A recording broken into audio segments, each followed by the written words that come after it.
नमस्कार दोस्तों, कैसे हैं आप सब। आशा करती हूँ आप सब अच्छे होंगे, स्वस्थ होंगे, मस्त होंगे। और जी हम सब भी बहुत अच्छे हैं। एक बार फिर से आप सभी का स्वागत है सुषमा शिषपाल ब्लॉग पर। और जी अभी हुआ है सुबह का समय और बस आँख खुलते ही मैं आ गई हूँ सीधा ऊपर। एक तो ये दोनों कुत्ते भी शोर मचा रहे थे, इसलिए भी मैं ऊपर आ गई। और फिर कल रात ना मैंने लगाई थी मशीन, तो फिर मैंने सोचा आज जा कर के सबसे पहले कपड़े सुखा करके आ जाती हूँ। नहीं तो फिर क्या होता है ना, काम में लग जाओ ना, फिर ऊपर आने में ना आलस आ जाता है मेरे को, फिर मैं ऊपर आती नहीं हूँ। इसलिए फिर मुझे नैना से बोलना पड़ता है, नैना जा कपड़े सुखा दे। लेकिन आज ना चादर वगैरह थी जो मैंने लगा रखी थी मशीन में, उससे उतने बड़े कपड़े सूखते नहीं हैं। और छोटे कपड़े भी ना वो झाड़ करके नहीं सुखाती, बस मशीन से निकालेगी और ऐसे ही सुखा देती है। तो फिर उसमें मुझे मज़ा नहीं आता बिल्कुल भी। तो इसलिए मैंने सोचा चलो, अभी तो बच्चे भी सोए हुए हैं और वो भी सोए हुए हैं, अभी वो भी उठ करके नहीं आए थे। नहीं तो मुझसे पहले वही होते हैं छत पर। आज सबसे पहले मैं आई हूँ छत पर। और बस अभी दोनों कुत्ते भी घूम लेंगे, तब तक मैं अपने कपड़े सुखा दूँगी। और देखते हैं, बैठते हैं थोड़ी देर छत पर, फिर उसके बाद जाएंगे नीचे क्योंकि काम वगैरह करेंगे। और आज है नवरात्रि का 7वां दिन, तो पूजा होएगी, तो इस वजह से। और सुबह सुबह छत पे आना कितना अच्छा लगता है ना, ऐसे मतलब चिड़ियाओं की आवाज़ आ रही होती है। हमारे इधर तो ना चील की आवाज़ भी आती है, चील भी होती है छत पे आकर के ना चिल्लाती रहती है।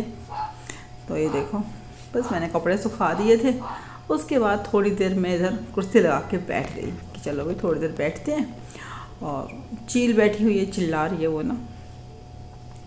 और यहाँ पर मैं आपको दिखाऊंगी, देखो ना, ये देखो, मैं आपको एक चीज़ दिखाऊं। वो आपको दिख रहा है बीच वाला पेड़, ये देखो ये वाला पेड़ ना बीच में जो है, तो पहले ये वाला पेड़ लगा हुआ था कोने पे, छत पर ही दूसरे कोने में लगा हुआ था।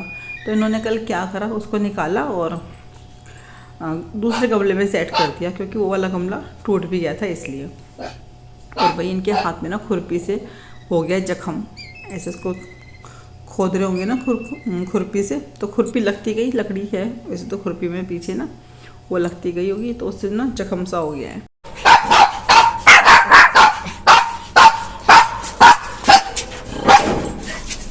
आज ही आपसे पहले ऊपर है, आप सीट फाड़ दिया इसने, वो पन्नी फाड़ दी। बस बस हो गया हो गया।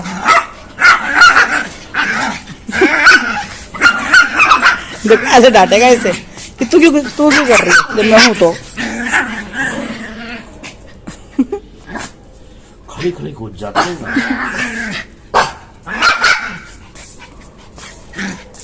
बस हो गया, चलो। ये देखो कितने बड़े हो गए। एक ये रहा और ये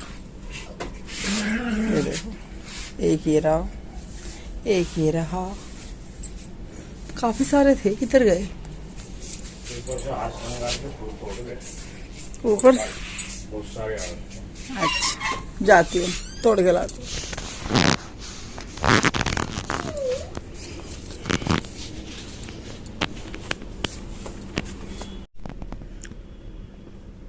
क्या हुआ, क्या देख रहे शिम? क्या हुआ ए शिमू? अब कैसा है हाथ?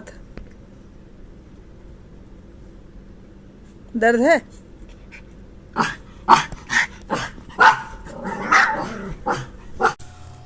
तो जी ऊपर आते ही इनका चल जाता है फ़ोन, तो इन्होंने फ़ोन चला दिया है। फ़ोन के अंदर मतलब वो लगा रखा है दुर्गा चालीसा।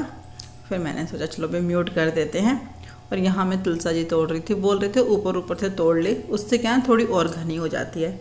फिर ये मेरे से बोल ही रहे थे कि ऊपर वाली छत पर चली जा, वहाँ पे ना बहुत सारे फूल आ रखे हैं इसके ना, हार श्रृंगार के, तो वो तोड़ ला। और खुशबू तो अच्छी लगती है हार श्रृंगार के फूलों की ना। तो फिर मैंने बोला मैं तो कुछ लेकर के नहीं आई हूँ, कोई बर्तन वर्तन कुछ नहीं है। तो कह रहे पन्नी ले जा यहाँ से। फिर इन्होंने पन्नी दी निकाल करके ना, कह रहे ले जा। फिर मैं हाथ से आ गई हूँ फूल तोड़ने के लिए। तो ये देखो, और क्योंकि इसके भी थोड़े पत्ते खुरदुरे होते हैं ना हार श्रृंगार के, तो ऐसे चुभते हैं हाथों में ना। तो मैं तोड़ रही थी और वो बिल्कुल इधर है ना जाली पर, तो उस तरफ भी थे फूल, और ज़रा सा छूते ही ना फूल नीचे गिर जाता है एकदम से।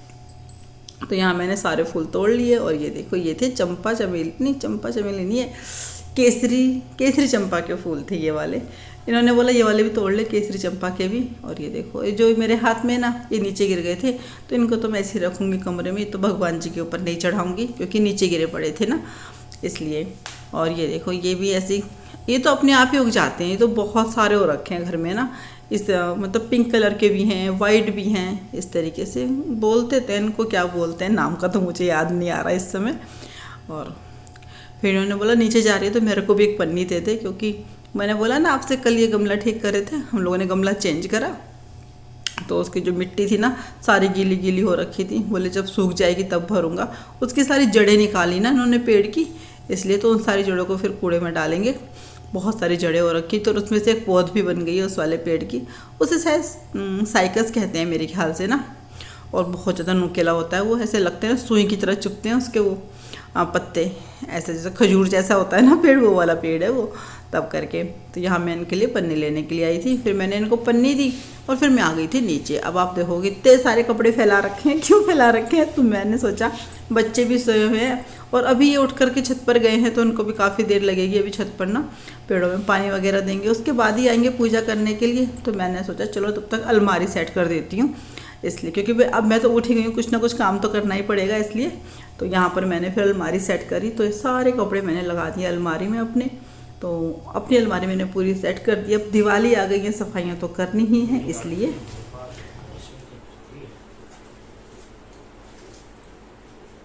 दिखाओ हाथ, इसको थोड़ा टेढ़ा करो और टेढ़ा करो इसको, बस ज़्यादा मत कर देना कि बिस्तर पे गिर जाए, बस बस।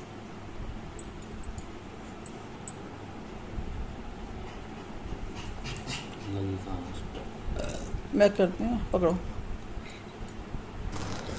और जी यहाँ इनके हाथ में मैं लगा रही थी बेटाडीन, तो बर्ड से लगा रही थी, और ये देखो मतलब ये वाला निशान हो गया इनके हाथ में ना, तो दर्द कर रही है हथेली, क्योंकि देखो हथेली में कोई चीज़ लग जाए दर्द तो होता ही है, इसलिए। और यहाँ पर मैंने रखे हैं आलू उबलने के लिए, और अब नैना को बोलूँगी कि नैना सीटियाँ आएंगी तो गैस बंद कर दियो, और अब हम करेंगे पूजा। तो चलिए पूजा कर लेते हैं फटाफट से।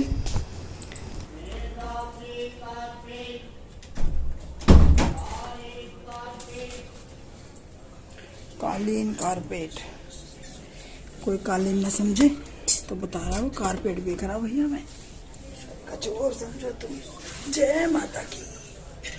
चलो जी पूजा करी जाए।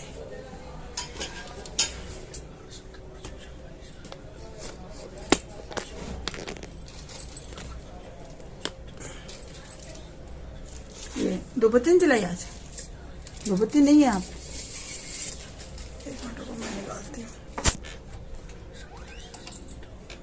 अच्छे देखा ना आपने,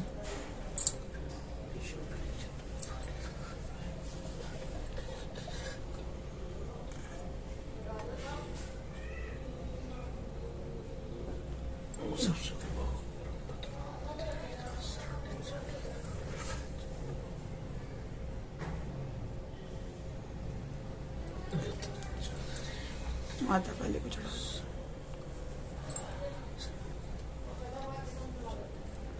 चलो भाई लाओ स्टार्ट करते हैं। 7वां दिन कालरात्रि। माँ दुर्गा के 7वें स्वरूप को कालरात्रि कहा जाता है। ये रखिए ना आपकी आंखों के सामने उधर।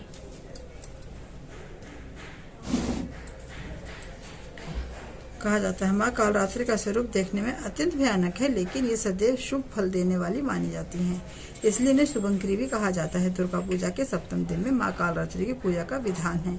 इस दिन साधक का मन सहस्रार चक्र में स्थित रहता है, उसके लिए ब्रह्मांड की समस्त सिद्धियों के द्वार खुलने लगते हैं। इस चक्र में स्थित साधक का मन पूर्णतः माँ कालरात्रि के स्वरूप में अवस्थित रहता है। माँ कालरात्रि दुष्टों का विनाश और ग्रह बाधाओं को दूर करने वाली है, जिससे साधक भयमुक्त हो जाता है। बोलो माता कालरात्रि की जय। की आरती तेरी आरती। जय हो मां अम्बे जगदम्बे। बोलो कालका माई की जय। सुन मेरी देवी पर्वतवासिनी। कोई तेरा पार न पाया, पान सुपारी ध्वजा नारियल तेरी भेंट चढ़ाया। सोवा चौल तेरे अंग विराजे, केसर तिलक लगाया। नंगे नंगे पग से अकबर आया, सोने का छत्र चढ़ाया। ऊंचे ऊंचे पर्वत बनो शिवालो, नीचे शहर बसाया। सतयुग द्वापर त्रेता मध्य, कलयुग राज बसाया। धूप दीप नैवेद्य आरती, मोहन भोग लगाया। ध्यान भगत मैया तेरा गुण गावे, मन वांछित फल पाया। सुन मेरी देवी पर्वतवासिनी, कोई तेरा पार न पाया। पान सुपारी ध्वजा नारियल तेरी भेंट चढ़ाया। बोलो वैष्णो मैया की जय। नमो नमो दुर्गे शुक्राणी।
तो फ्रेंड्स अभी मैं आई हूँ कीर्तन में से। तो कीर्तन में गई थी, लेकिन वहाँ पर क्या हुआ, सोना ने मेरा बैठना ही भारी कर दिया। बोली घर चलो घर चलो घर चलो तब करके तो फिर मैं बीच में ही उठ करके आ गई थी। और ये कपड़े मैंने सुबह सुखाए थे, तो मैंने कहा चलो भाई अब मैं आ गई हूँ तो कपड़े भी उतार लाती हूँ ऊपर से। उतारने को तो नहीं, ये भी उतार देते हैं कपड़े ना तार पे से, या फिर नैना से भी उतरवा ली थी। लेकिन क्या करते हैं ये सब ना, ऐसे कपड़े उतारेंगे ना पूरे कपड़े मसोस देते हैं। मतलब इतनी सारी की सारी सलवटें पड़ जाती है ना कपड़ों में, वो मुझे बिल्कुल अच्छा नहीं लगता इस तरीके से ना। तो मैंने सोचा चलो भी हाथ के हाथ यहीं पर तह लगा देती हूँ, इसलिए तो यहाँ पर मैंने इनको तह लगा रही थी सारे कपड़ों को। और सोना भी मेरे साथ यहाँ पर ऊपर आ गई थी, और उसको तो मतलब वो तो खैर मेरे साथ साथ रहती ही है। और दिन में मैंने बस जब हम लोगों ने पूजा करी उसके बाद चाय वगैरह ली, खाना वाना खाया इन लोगों ने, और वही दिन के जो काम रहते हैं वही रूटीन रहा। फिर मैंने सोचा चलो आज कीर्तन में जाएंगे तो थोड़ा सा कीर्तन का दिखाएंगे, कीर्तन का रिकॉर्ड करेंगे, इसलिए फिर मैंने कुछ ज़्यादा रिकॉर्ड भी नहीं किया था। और फिर वहाँ पर मैंने आपको बताया मेरा सोना ने बैठना भारी कर दिया। पहले तो जिद करेगी मेरे साथ जाने की ना, कि नहीं मुझे आपके साथ जाना है, मुझे आपके साथ जाना है। फिर कहीं भी जाएगी तो उसे ना ऐसे कंफर्टेबल नहीं लगता है कहीं जा कर के ना, फिर कहेगी घर चलो घर चलो। मतलब उसको जाना भी होता है और फिर उसको जल्दी आना भी होता है। तो वहाँ पर भी सब ऐसे बोल रहे थे, एक तो आती नहीं है और फिर आई भी है तो फिर जाने की जल्दी हो गई इस वजह से। और वैसे हकीकत ये बहुत कम हो पाता है निकलना ना, नहीं जाया जाता इसलिए। तो लेकिन क्या करें, बच्चों के आगे किसी की नहीं चलती। तो यहाँ पर मैंने अपने सारे ही कपड़ों को लगा दिया था तह। बस अब कपड़े लेकर के जाऊँगी नीचे और खाना बनाऊँगी। तो आज रात के खाने में देखते हैं क्या बनेगा, उनसे पूछूँगी वो क्या खाना पसंद करेंगे। वैसे तो मैंने बनाई थी सुबह ना सोयाबीन की सब्ज़ी, वो बची हुई है, देखूंगी उसके साथ अगर कहेंगे चावल बना दो तो चावल बना दूंगी, और अगर कहेंगे रोटी बना दो तो फिर रोटी बना दूंगी। बच्चों ने खाई नहीं सोयाबीन की सब्ज़ी, बिल्कुल भी नहीं खाई भाई बच्चों ने ना। और उसी के लिए मैंने आलू उबाले थे कि चलो भाई बच्चे खा लेंगे, लेकिन बच्चों ने बिल्कुल भी नहीं खाई। उन्हें पता नहीं क्या, आज उन्होंने बिल्कुल भी सोयाबीन की सब्ज़ी को मुँह ही नहीं लगाया, ऐसी बची हुई रखी है। सिर्फ इसके पापा ने खाई है सुबह नाश्ते में, नाश्ता मानो लंच मानो उन्होंने खाया। बाकी वो दोनों लड़कियों में से बिल्कुल मुँह नहीं लगाया दोनों ने उस सब्ज़ी को बिल्कुल भी। बस उनको ये था हमें कुछ और बना करके दे दो। तो बस थोड़े जब आलू उबाले थे मैंने, फिर उन दोनों को मैंने परोठे बना करके दे दिए कि लो भाई तुम परोठे खा लो। अब क्या करें, कुछ ना कुछ तो देना ही पड़ेगा ना, इसलिए तो फिर मैंने उन्हें परोठे दिए खाने के लिए आलू के बना करके। और बाकी की फिर मैंने सब्ज़ी बना दी थी, जो आलू बचे थे उनकी। क्योंकि जब इनको ये खानी थी इसलिए, लेकिन वो भी है ना कि सब्ज़ी कम तो बनती नहीं है, सब्ज़ी ठीक ही बनती है। अब तो मैंने यही बोला, अब तुम दोनों कुछ खाओ ना खाओ मुझे नहीं पता, अब तो सोयाबीन की बड़ी ही खानी पड़ेगी, मैं कुछ नहीं बना रही हूँ। और यहाँ पर सोना अपनी कोई ना कोई चीज़ खोजती रहती है, और फिर सारी बात ना मेरे ऊपर आ जाएगी कि तुम नहीं रखी होगी, तुम नहीं रखी होगी, रख के खुद भूल जाती है। और यहाँ पर ये देखो, अभी मैं आ गई थी नीचे, खाना वगैरह मैं बना चुकी हूँ, और यहाँ पर सोना ना गुस्सा हो गई थी किसी बात को लेकर के ना, तो इधर आकर के रोने लगी। तो पूकी आई उसको मनाने के लिए, ये देखो इधर सिम इसको डांट रहा है, इस तरीके से भोका भाकी कर रहे हैं दोनों एक दूसरे के ऊपर। तो पूकी आई थी इसको मनाने के लिए कि क्यों रो रही है, ऐसे होता है ना, मतलब आपको पता लग जाएगा, जो कुत्ते पालते हैं ना उनको पता लग जाएगा कि हाँ भाई कुत्ता अब ये कह रहा है। तो पूकी इसके पास आके ना पलंग पे खड़ी होकर इसको ऐसे पैर से अपने पंजे से ऐसे छेड़ रही थी कि भी तू क्यों रो रही है, चुप हो जा, क्यों रो रही है, ऐसे करके, क्योंकि पूकी खेलती है इसके साथ बहुत ज़्यादा ना, तो पूकी को रहता है थोड़ा ना सोना का और मायरा का ना, इस वजह से। तो ये देखो दोनों की मस्ती चल रही है। और यहाँ पर तो चल रहा है टीवी, तो भाई चलो चलते हैं किचन की तरफ। और बस अभी मैं आपको दिखाती हूँ आज मैंने खाने में क्या बनाया है। ये लोग खाना नहीं खा रहे, मैं तो खाना खा रही हूँ, बहुत देर हो गई वैसे भी। मैं आपको दिखाती हूँ मैंने बनाया क्या है। तो यहाँ खाने में मैंने अपने लिए बनाए थे समा के चावल और आलू की सब्जी बनाई थी साथ में, और इन लोगों के लिए मैंने चावल बनाए हैं सोयाबीन की सब्जी के साथ। तो चलिए दोस्तों, इस व्लॉग का यहीं पर एंड करते हैं। कल मिलेंगे आपसे एक नई दिन नई वीडियो के साथ। कल तक के लिए आप सबको मेरी राम राम, अपना ध्यान रखिएगा।